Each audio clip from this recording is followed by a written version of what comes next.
سازه عظیمی که در سیبری کشف شد. در دل کوههای شوریا در جنوب سیبری رازی برای هزاران سال مخفی مانده است. در این قسمت دور افتاده از کره زمین کشفی جالب صورت گرفت که اساس درک ما از تاریخ بشریت را به چالش می‌کشد. در سال 2013 بود که تیمی متشکل از 19 محقق به رهبری گورگی سیدروف برای کاوش در منطقه واقع در گورنای شوریا، کوهی که 3600 فوت بالاتر از سطح دریا قرار دارد، راهی شدند. این منطقه که در روسیه واقع شده زمانی غیر قابل دسترس بود و در دوران شوروی توسط ایست‌های بازرسی محافظت می‌شد. شروع این اکتشافات از پاره‌ای گزارشات بود که در مورد وجود اجرام سنگی غیر معمول در این مکان دور افتاده خبر می‌داد. بعد از رسیدن به محل مشخص شد تیم تحقیقاتی از آنچه به طور تصادفی به آن برخورد کردند شوکه شده است. آنها با یک ابر سنگ مواجه شدند که به آن مگالیت هم گفته می‌شود. مگالیت‌های گورنای شوریا همانطور که شناخته شدند شامل بلوک‌های سنگی عظیمی بودند که به نظر می رسید گرانیتی باشند که با سطوح صاف و زاویه‌های راست همراه بودند. چیزی که تکان دهنده تر بود وزن تخمینی سنگ‌ها بود که بیش از 3000 تن بود. این باعث می شود که سنگ‌های بزرگ گورنای شوریا به بزرگترین سنگ‌های مگالیتیکی تبدیل شوند که تا به حال در تاریخ بشر کشف شده است. چیدمان منظم سنگ‌های گرانیتی به طراحی عمدی اشاره داشت. تلاشی هدفمند و معماری که فراتر از شکلگیری طبیعی بود. آن سنگ‌ها با دقت یکی روی دیگری چیده شده بودند و به ارتفاع تقریباً 140 فوت می‌رسیدند. اندازه و مقیاس این سنگ‌ها بلافاصله یک سوال گیج کننده را ایجاد کرد. چگونه چنین بلوک‌های عظیمی در چنین منظره‌ای دور افتاده و چالش برانگیز منتقل شده و قرار گرفتند؟ طبق یادداشت‌های سیدروف این سازه‌ها حدود 100,000 سال قدمت داشتند. این کشف نه تنها شگفت‌انگیز بلکه به عنوان یک انقلاب در نظر گرفته شد. این امر حضور تمدنی با دانش و توانایی‌های پیشرفته را در زمان‌های خیلی دور نشان می‌دهد. سیدروف و تیمش از منظره عظیم این سازه شگفت زده شدند. بزرگی کشف بنای یادبودی مانند این باور نکردنی بود.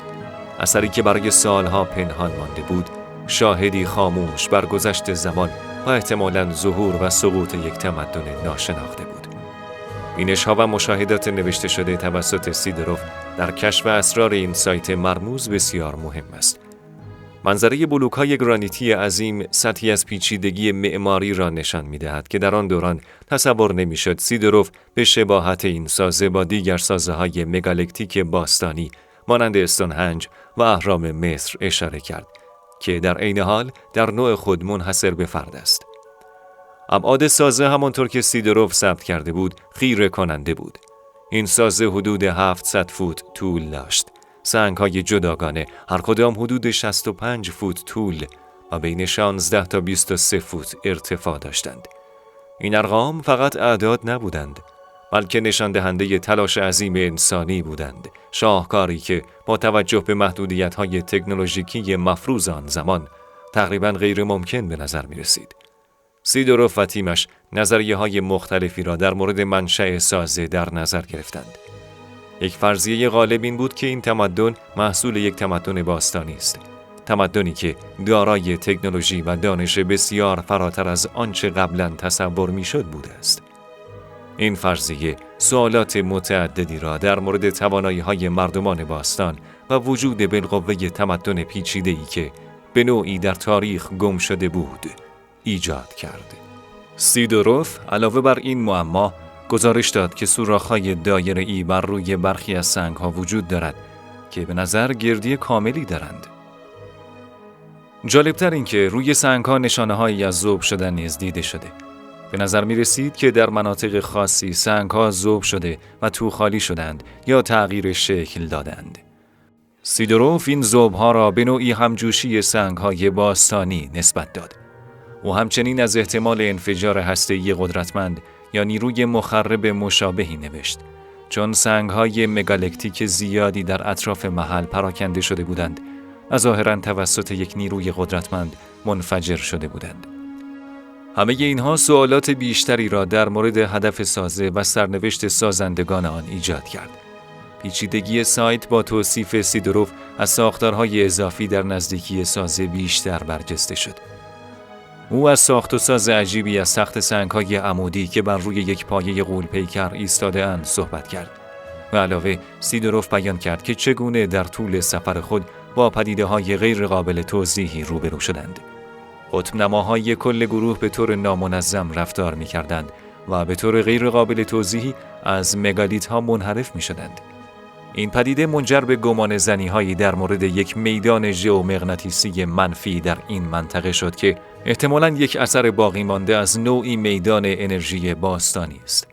این پدیده ناهنجاری‌های ژئومغناطیسی تنها منحصر به گورنایاشوریان نیست، زیرا در سایر مکان‌های باستانی در سرتاسر جهان مشاهده شده. متاسفانه بدتر شدن شرایط آب و هوایی توانایی سیدروف و گروه او را برای کاوش بیشتر محدود کرد. با این حال داده‌های جمع‌آوری شده بینش ارزشمندی در مورد طرح و مقیاس ویرانه‌ها ارائه کرد. اندازه بسیار زیاد و منشأ غیرقابل توضیح کلانسنگ‌های گورنایاشوریا معمایی را نشان می‌داد که هنوز حل نشده باقی مانده بود. با این حال این سوال پیش می‌آید: اگر این سازه‌ها واقعاً توسط انسان ساخته شده‌اند و نه یک شکل طبیعی، از چگونه یک تمدن پیشرفته می‌تواند در چنین مکان نامناسبی رشد کند؟ مکانی که به آب و هوای خشن و زمستان‌های بسیار سخت شناخته شده است. چه چیزی آنها را ترغیب می‌کند تا در چنین محیط چالشی مستقر شوند؟ آیا مهاجرت به سمت جنوب به مناطق گرمتر و ایجاد سکونتگاه‌ها در آنجا برای آنها ساده‌تر نبود؟ در دوران اوج آخرین عصر یخبندان حدود 20,000 سال پیش، سیبری همراه با بخش زیادی از نیمکره شمالی تغییرات آب و هوایی عمیقی را تجربه می‌کرد.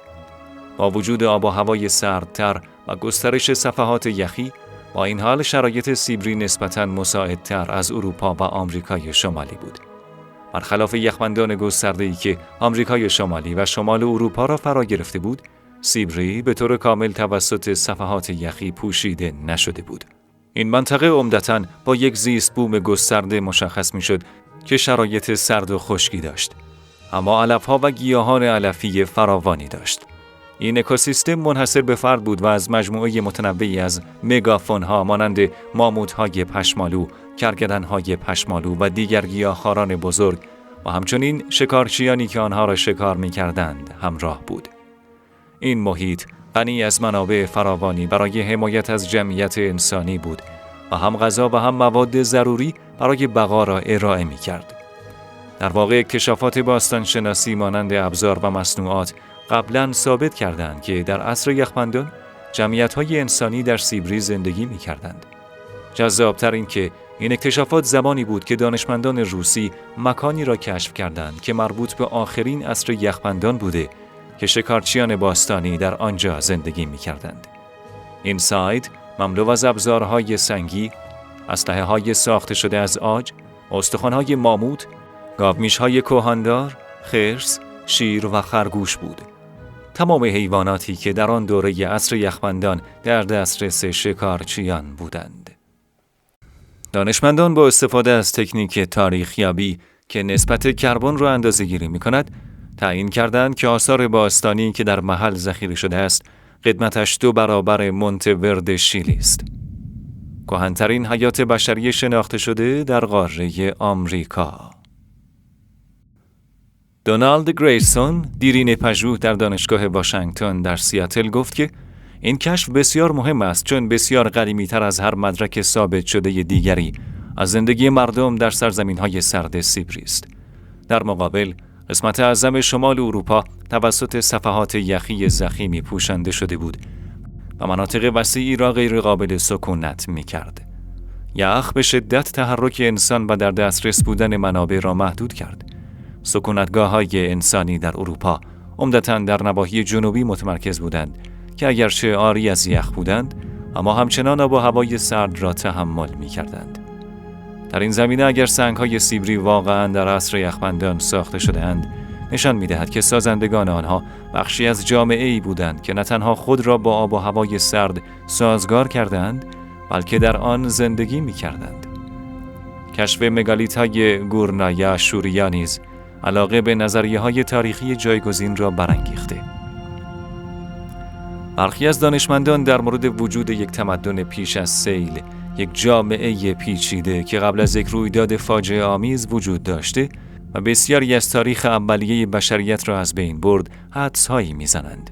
این نظریه با اسطوره‌ها و افسانه‌های جهانی همسوست که اغلب از تمدن‌های پیشرفته صحبت می‌کنند و در شرایط اسرارآمیزی ناپدید شدند.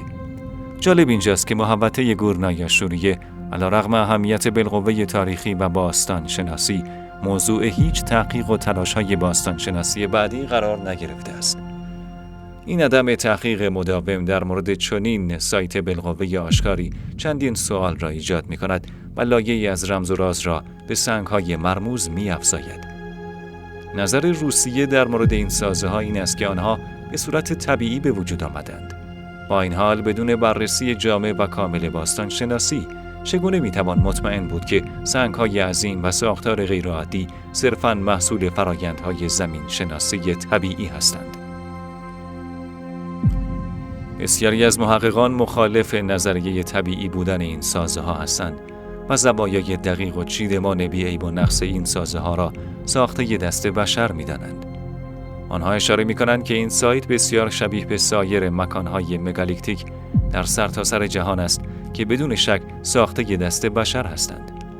این احتمال که این مگالیت‌ها بقایای یک تمدن گم شده یا فصلی فراموش شده از تاریخ بشر هستند را نمی‌توان بدون بررسی دقیق به طور کامل رد کرد. یک حفاری مناسب چه چیزی را می‌تواند در مورد منشأ و هدف این سنگ‌ها نشان دهد؟ آیا ممکن است آنها به فعالیت‌های انسان باستانی مرتبط باشند یا در واقع فقط یک شکل زمین شناسی غیرعادی اما طبیعی هستند؟ به علاوه پیامدهای گسترده‌تر چنین کشفی اگر ثابت شود که توسط انسان انجام شده قابل توجه است. این به طور بالقوه می‌تواند بخش‌هایی از تاریخ ما را بازنویسی کند و بینش‌های جدیدی در مورد قابلیت‌ها و گسترش تمدن‌های باستانی ارائه کند. همچنین می‌تواند درک ما از مهارت‌های تکنولوژیکی و معماری اجدادمان را به چالش بکشد و دیدگاه جدیدی در مورد دنیای باستان ارائه دهد. آیا شما معتقدید این مکان یک شکل طبیعی است یا محصول یک تمدن پیشرفته باستانی است که مدت هاست گم شده؟ نظرتان را در کامنت ها برای ما بنویسید. تا ویدئوی بعدی، خدا نگهدار.